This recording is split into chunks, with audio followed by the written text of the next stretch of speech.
What if the final secret Queen Elizabeth ever whispered was one so powerful, so private, that it was meant to be buried with her? What if that secret was never supposed to see the light of day, but now it's out? And what if that very message was the final blow to Prince Harry and Meghan Markle's dream of royal legitimacy for their children? Welcome to the story the royal family didn't want anyone to know. The story that begins not with a scandalous press release or a flashy Netflix documentary, but with a sealed letter tucked away in a velvet-lined jewelry box inside Balmoral Castle. A letter entrusted to one woman the Queen called her most reliable rock, and who, until now, has remained unshaken, unbroken, and always silent. Princess Anne.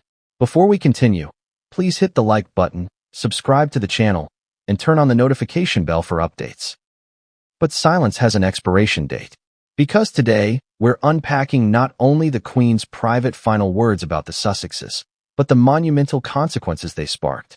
Consequences that rattled the palace walls, that sparked fury in Montecito, that left Prince Harry red-eyed and stunned, grasping at a legacy he no longer holds.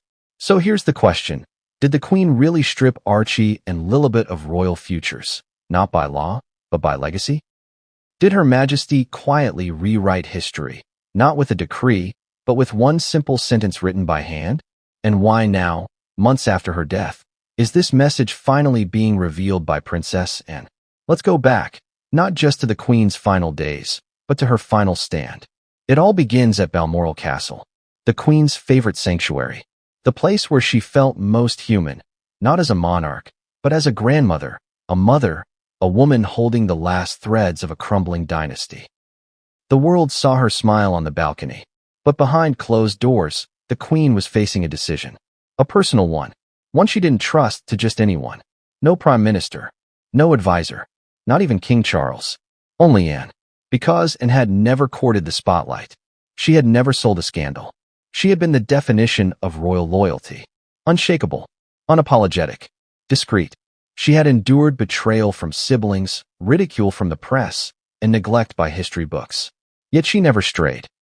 And so, in that candlelit chamber in Balmoral, on a stormy Scottish afternoon, Queen Elizabeth reportedly summoned her only daughter. What was said in that room? No one knows for sure. But what's clear now is that something irreversible happened there. Princess Anne canceled appearances. Her eyes were red-rimmed when she emerged. A royal aide reported she looked as if she'd aged 10 years. Whispers flew across corridors. And then nothing. Until now. Until a confidential letter surfaced. Until whispers became words.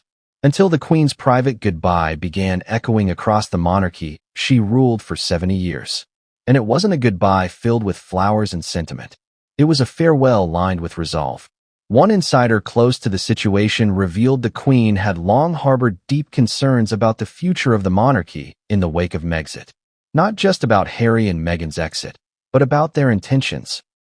Their use of royal status to bolster commercial ventures, their portrayal of the royal family in media, and their seeming entitlement to raise Archie and Lilibet as princes and princesses without the accompanying sense of royal duty. According to palace sources, the Queen's words were painfully clear. Titles are not toys, and they must not be used as shields. That was never the crown's purpose. But it didn't end there. Because in her final private letter, Queen Elizabeth reportedly wrote the most devastating sentence of all. Archie and Lilibet will never be royals. That was my final wish. Imagine that.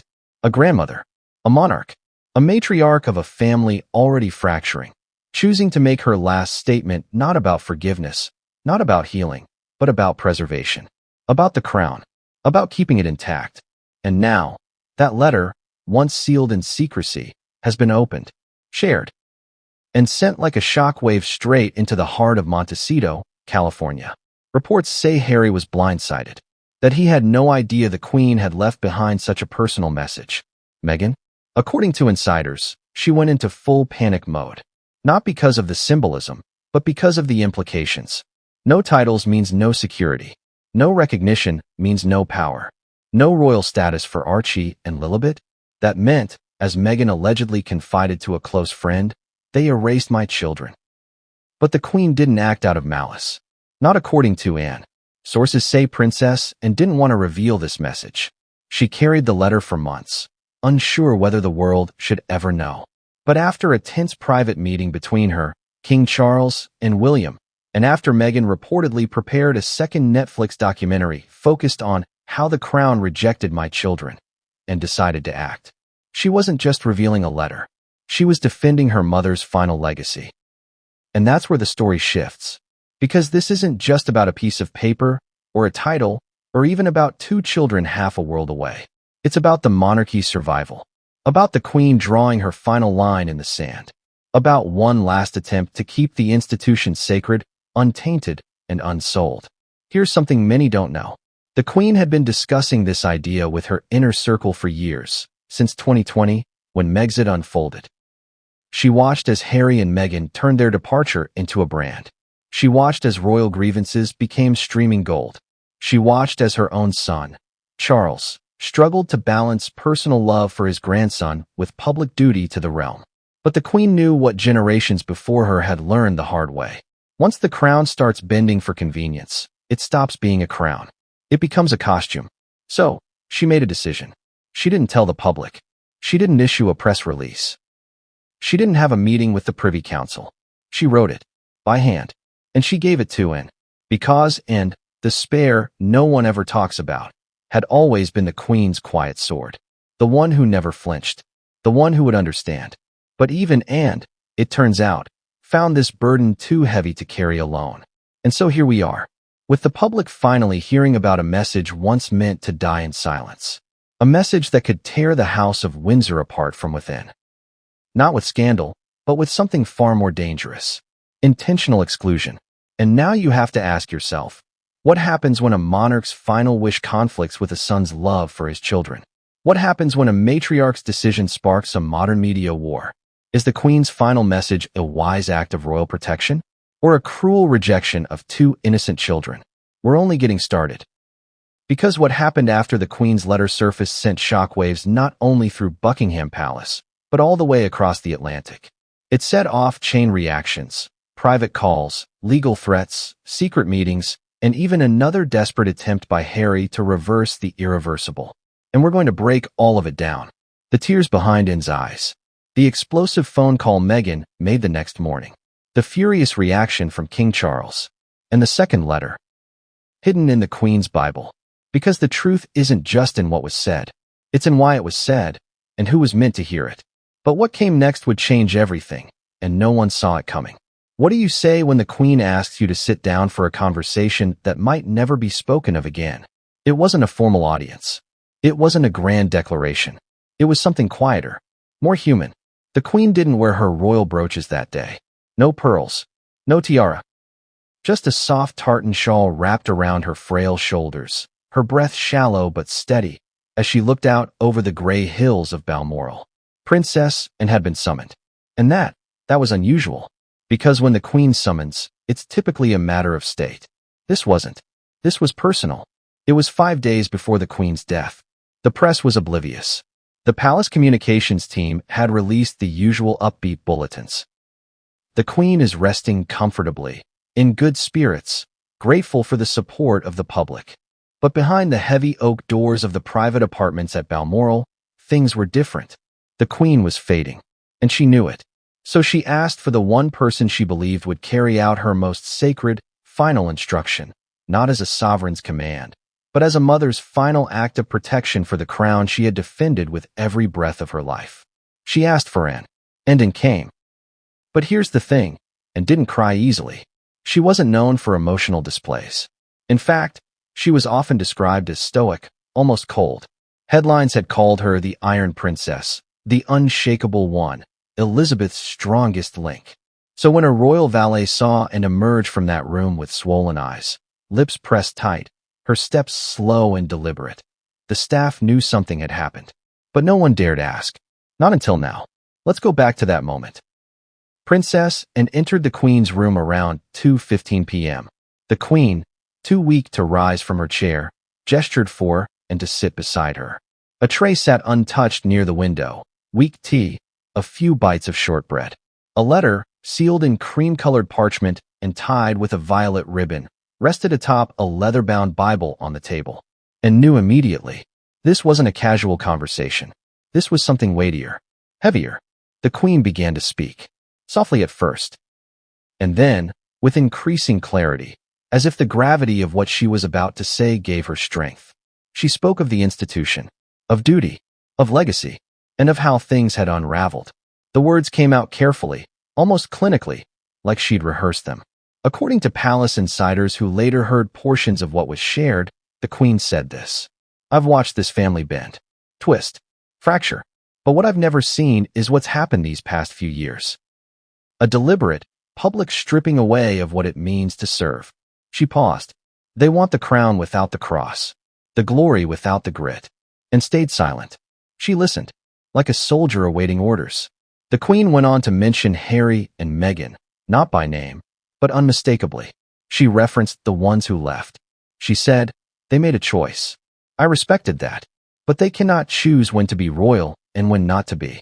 That is not how any of this works." And, for perhaps the first time in her life, interrupted. Quietly, she asked, "And the children?" That's when the Queen looked away, not toward the window, but downward, as if searching the very foundation of the castle she sat in. And then she said it, the words that would echo, months later, across continents. "Archie and Lilibet will never be royals. That is my final wish." Silence followed. Not the uncomfortable kind. Not tense. Just final. And didn't question it. Not because she agreed, but because she understood what her mother was doing. The Queen wasn't acting out of spite. She was protecting something. Protecting the monarchy from dilution. From becoming a brand. From being used like a prop in a Netflix episode. But why Anne? Why not Charles? Or William? Because the Queen knew. They were too close to Harry. Too politically exposed. Too vulnerable to pressure. And wasn't. And had never played the game. She had been the workhorse of the family. Attending more engagements than anyone else, year after year. She'd never made headlines for drama. Never sought public sympathy. And most importantly, she'd never betrayed the Queen. So, and was handed the envelope. Sealed. Violet ribbon. Thick parchment. The Queen's initials etched in gold. To be delivered in private, when the time is right. And slipped it into her coat pocket. And when she stood to leave, the Queen said one more thing. This part was never recorded. Never written down. But according to a trusted friend of Anne's, when asked what Her Majesty's final words to her were, and reportedly said, she looked at me and whispered, "Spare them the burden." Those were the Queen's last direct words to her daughter. What did she mean? Was she sparing Archie and Lilibet from the suffocating expectations of royal life? Or was she sparing the crown from the risk of their Hollywood proximity? Maybe both. But, and knew then, she couldn't keep this to herself forever. Still, she waited. The Queen passed 5 days later. The world mourned. Tributes flooded in. Thousands lined the streets. Harry returned for the funeral, standing stiffly in his civilian suit as his brother marched in military regalia. Meghan wore black, her face a porcelain mask of grief. The cameras caught every glance, every awkward exchange. But no one saw what was really brewing. Because Anne had said nothing. The letter remained hidden. Until Montecito began to stir. Until Harry and Meghan launched another round of public appearances, hinting at royal racism, betrayal, and unfair treatment. Until a whisper reached the palace that a new documentary was in the works. One that would once again drag the royal family into the spotlight. And worse, it would focus entirely on Archie and Lilibet. That's when Anne acted. She brought the letter to King Charles. And what happened in that meeting? That's where things get dark. Because Charles was shocked. Not just by the Queen's words, but by the finality of them. He reportedly read the letter 3 times. Silent. No questions. No rebuttals. Only when he looked up did he say, "She made her choice. We must honor it." And agreed. But she also warned him. "This will not go quietly," she said. And she was right. Because once the existence of the letter leaked, just the existence, not even the contents, everything changed. Meghan's team went into overdrive. Statements were drafted. Legal counsel consulted. And Harry? He made a call. Not to Anne. Not to Charles. But to William. He reportedly said, "She's targeting my children." William, ever the diplomat, replied, "She was protecting all of us." But that wasn't the end. Not by far. Because the letter was only the beginning. And had delivered the Queen's words. Now it was Charles's turn to decide what to do with them. Make them public? Bury them? Or worse, enforce them? What came next would determine the future of Archie, Lilibet, and the entire Windsor bloodline. And no one, not even the Queen, could have predicted the storm it would unleash. But then again, maybe she did. Maybe that's why she chose Anne. Because she knew and would have the strength to follow through, no matter the cost. And the cost? It was about to be far greater than anyone expected. Because when Meghan found out, all hell broke loose.